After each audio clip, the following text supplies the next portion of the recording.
The beautiful town of Hebden Bridge has suffered more than its fair share of flooding over the recent years, most notably 2009, 2015 and again in February 2020. Many of the homes and business around here were annihilated by 5 or 6 foot of floodwater, and the businesses were shut for at least 6 months.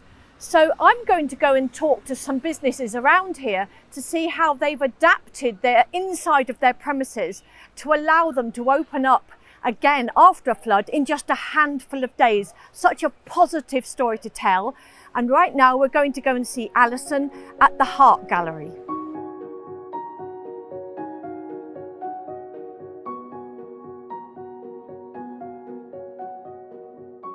We're in the beautiful Art Gallery in Hebden Bridge with Alison.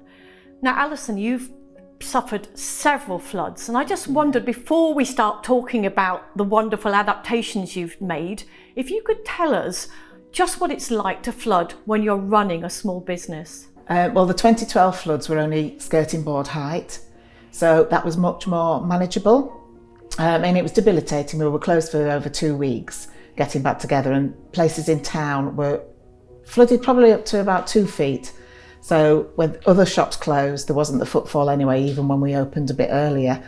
But the 2015 floods, the Boxing Day floods of 2015, were horrendous. That was one heck of a flood to have to try and get over, and it took us 6 months to stitch ourselves back together. How deep was it? 5 foot in here with all this beautiful artwork and jewellery and craft. So what did it do to everything in here? Covered it all in sludge. It was horrendous. We lost a lot of work. And it was heartbreaking taking it to the tip. So you decided after that enough was enough. You were going to rethink how you did absolutely everything. So Alison, if you could tell me what you do when you get an Environment Agency flood warning. Yeah, the warnings are brilliant. We do get them. We get them on our phone, we get an email, and we get a text.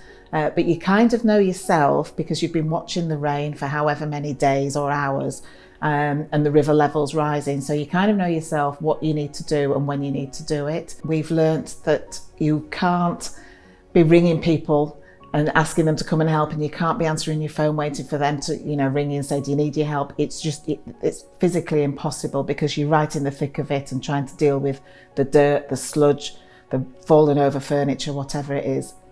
So we've got a WhatsApp group now, and there's all the people who I know would help me and have said that they would help are on that WhatsApp group. So I just send the one message out, and whoever turns up, they turn up. It's our SOS shelf that comes into the force there. It's an absolute godsend. That was hidden under our ceiling before we got flooded in Boxing Day. We had a ceiling that was like this. So when we were stitching ourselves back together again, we realised we had this space that we could utilise.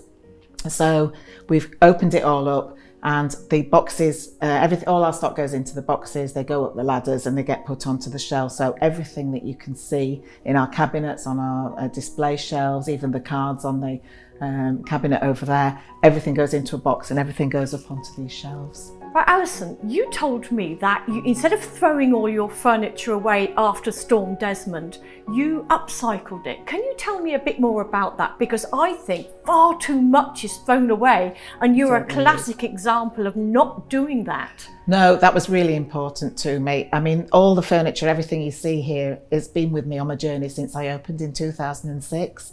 So okay, we came in, we opened the door, there was furniture everywhere. As you know yourself, the water is really fierce when it does come in, and furniture from one room was in another room. It was battered, it was bruised, but the strong pieces of furniture, and I really wanted to rescue them. So we were lucky that we had a space to take them to, and we have friends with big vans that we could put them in. So we spent probably 4 of the 6 months sanding them down, repairing the bits that were damaged. Hannah Nunn at Radiance Lighting kindly gave us some wallpaper so that we could put the panels in on the back. They were the parts that were most damaged, particularly the upholstery on the chairs. I was crying because they were so lovely. I had 3 of them and they were just covered in silt and filth and dirt. And I put a plea out on Twitter. Someone responded who lived in Sheffield at the time. She came and collected them. She did what she needed to do with them and spray painted them, put new upholstery on them, found some amazing fabric that matched our decor and returned them back to me. And actually the story with that one, which is amazing, she's now since moved up to Shibden, to Halifax, and we've become really good friends. So there was a positive story there as well. So every single piece of furniture has been, like you say, upcycled. I just didn't want to throw it away. Such a positive story, and I hope a lesson for other people in the future. Yeah. Don't chuck everything out automatically. No. What about the adaptations you've made internally? So if the floodwater gets in, the damage is limited.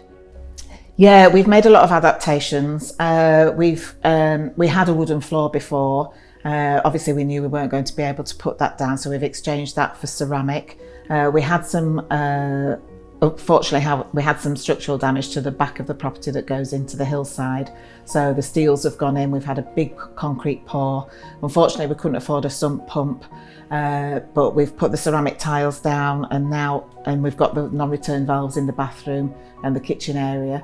So the water hopefully doesn't come up, and we found that out in February this year, that it hasn't come up through the floor.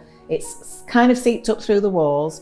We've got the waterproof render on there rather than having it plastered, but water does find a way. So it has seeped up above the skirting board in February when it came in, but it didn't come in through the front through our gates, which are 1.4 metres high now. And how about your skirting boards? We have put wood down there. It's all been sealed before the wooden skirting boards have gone on, and then we've painted the skirting boards and we've put the sealant on it. At the end of the day, if we have a bad flood like Boxing Day again, it's a bit of skirting board. It's sacrificial. It is, yeah. It is, compared to what we've lost previously. Alison, thank you so much for your time today. I really appreciate it. You're welcome, Mary. Thank you.